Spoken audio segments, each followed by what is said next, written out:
आप सभी को रमजान मुबारक। शुभेच्छुक।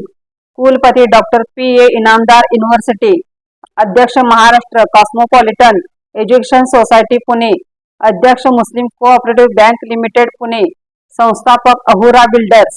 रमजान मुबारक। रमजानच्या पवित्र महिन्याच्या हार्दिक हार्दिक शुभेच्छा। शुभेच्छुक मोहम्मद गौस उर्फ बबलू सय्यद, संचालक Muslim cooperative bank limited Pune, chairman recovery committee. Ramzan मुबारक। शुभेच्छुक सुप्रसिद्ध कव्वाल हाजी सुलतान नाजा पुणे, यूट्यूब चॅनल सुलतान नाजा ऑफिशियल, मोबाईल नंबर 7709552786।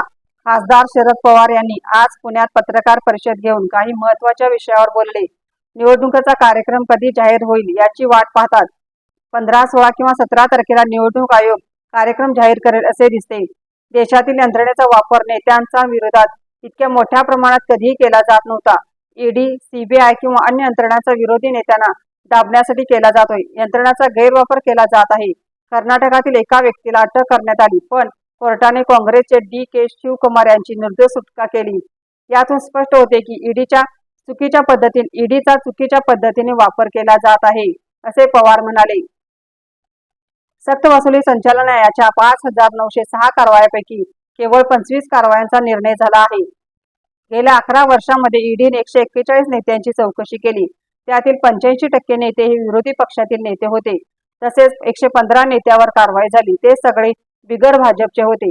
यातील 24 काँग्रेसचे, 19 तृणमूल काँग्रेसचे आहेत, राष्ट्रवादीचे 18 आहेत, शिवसेनेचे 8 आहेत, DMK 6, RJD 5, समाजवादी पार्टी 5, CPM 5, आम 3, नॅशनल कॉन्फरन्स 2, मनसे 1, PDP 2, MIDMK 1 आणि TRS 1 पक्षातील नेत्यांचा समावेश आहे।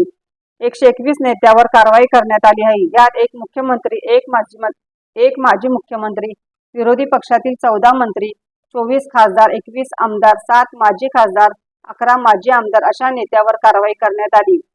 ईडी कडून कारवाई करण्यात आलेल्यामध्ये एकही भाजपचा नेता नाही, असे शरद पवारांनी सांगितले। ईडी हा भाजपचा एक सहकारी पक्ष ठरला आहे। ईडी कधी कारवाई करणार, कोणावर करणार हे सगळे भाजप नेत्यांना माहिती असते, असे शरद पवार म्हणाले। प्रेस मीडिया लाईव्ह साठी पुणे येथून Firoz Mulla sir. Press media live चॅनलला लाईक करून सबस्क्राईब करा।